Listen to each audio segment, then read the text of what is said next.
Hello everyone, hello, good morning teacher, and hello to everyone who is watching this video. Today's topic is subject that, since I learned of this existence when I was a little boy, has caught my attention, and then when I was growing and understanding more about the team, more I like it. Since as you will see in today's exhibition, it's a work of the infrastructure for the world. Since it's one of the most wonderful things that civil engineering has left us, and that is boosted not only the American economy, but I will say the world economy at least, in my opinion. I'm Bryan Edoardo Flores Balcazar. I am a civil engineer student and the National Polytechnic Institute, and today I have the pleasure and the fortune to present just a little bit of the history of the creation of the Panama Canal, the place where the Atlantic Ocean and the Pacific Ocean meet. With your future to let's begin. Okay, this is story as a left 35 years of duration, but I will try to be as brave as possible, omitting the important parts. This all goes back to 1903 and independence of Colombia. A few days after the United States rushed to recognize the new country, and the president in the throne was Washington, who was supporting the independence of Panama. So he cashed in the small favor, and in negotiation with the Minister of the Central American Republic, agreed to cede the United States the territories and the rate of the future canal in the Istmo. The Haibunau-Barilla Treaty was formalized in November of 1903. The following year's construction of the Panama Canal began. In 1903, the American John F. Stevens drew up a new plan for the sea level. One of the first problems traced by this great engineer was directly with solved because when he began to excavate this material was outdoors, which caused it to get meat, and due to excess humidity, it lost the cohesion it had, which it caused the collapses, and it's happened 14 years.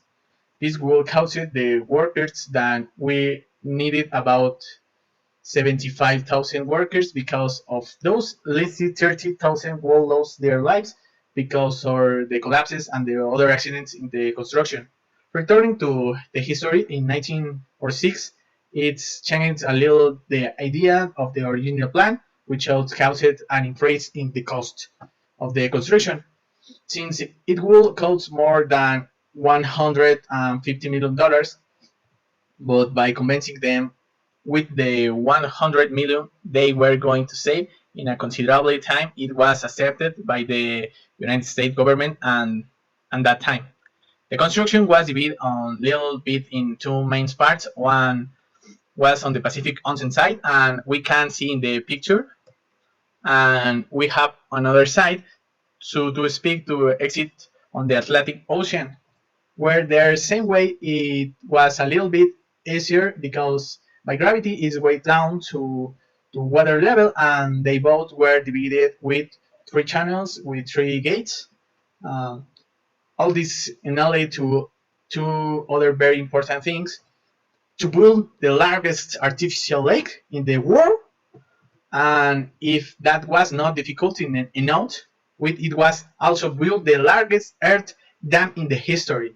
The time deadline, the streets, and the comfortable visit of the then President Roosevelt made that 2 months later the chief engineer John resigned, and in his place integrated a military engineer. That, as we know, the military in the United States is very strict and strict to say in somehow, he's assured the president that the military engineer could be not resigned because he knows how to obey the fulfill the orders of the high commands of side, and he also motivates in a great way the term of workers that he had at his disposal.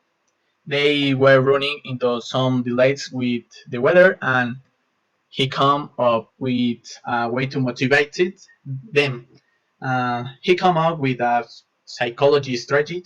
He told the civilians and then the other sides where has a group of soldiers who were to stop to go to a real war, and how is it's possible that these soldiers could work faster than them.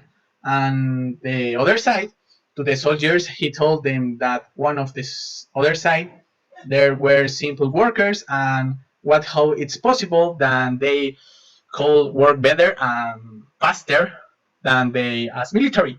So he had two groups competing to approve the other group that they were wrong, and that way could finish it faster and better.